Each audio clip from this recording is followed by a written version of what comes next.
जाय गथ'आ matric pass जानायनि उनावहाय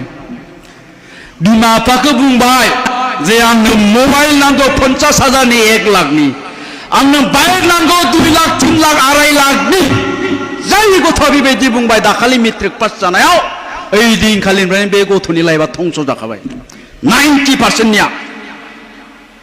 कारन जों बेखौनो नुबाय दं नंगौना नङा मेट्रिक पास जानायनि उनावनो बिबाय बियो आंनो 50,000नि मबाइल नांगौ 3 लाखनि बाइक नांगौ ओइ दिनखालिनि जोब्बाय बे फिनिश दा बेखायनो साबधान बे बाइक बे मबाइला जोंनि इयुन जोलैखौ जोंनि फिसाफोरखौ धंस खालामगासिनो दङ दाना बाइक दाम गोसानि मबाइल दाम गोसानि बिनायनि दायनिगिरिया खिन्थु बे नानि मोननियाव थायो एसे सिख्लाफोरनियाव तारमाने बिसोरो मा होननानै सानो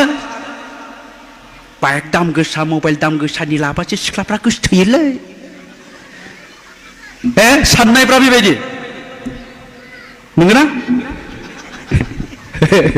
दा ओंखायनो बिसोरनो दाम गोसानि बाइक दाम गोसानि मबाइल नागिरो आरोखि खिन्थु गोसोआव लाखियो जारौमोन सनाफोर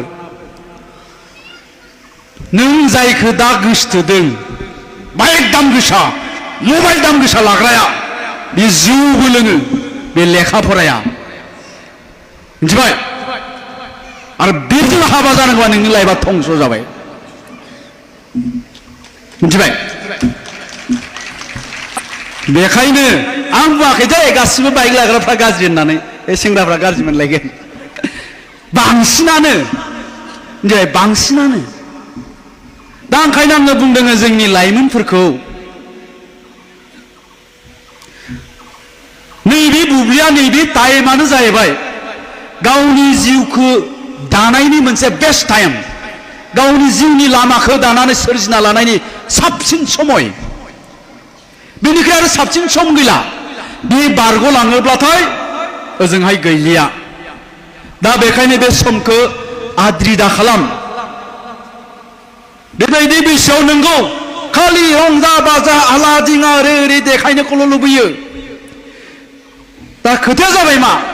रंजाबाय था बाजाबाय था बिफायानो बाइक होदों बिफायानो मबाइल होदों थाखा फैसा गिदिंबाय था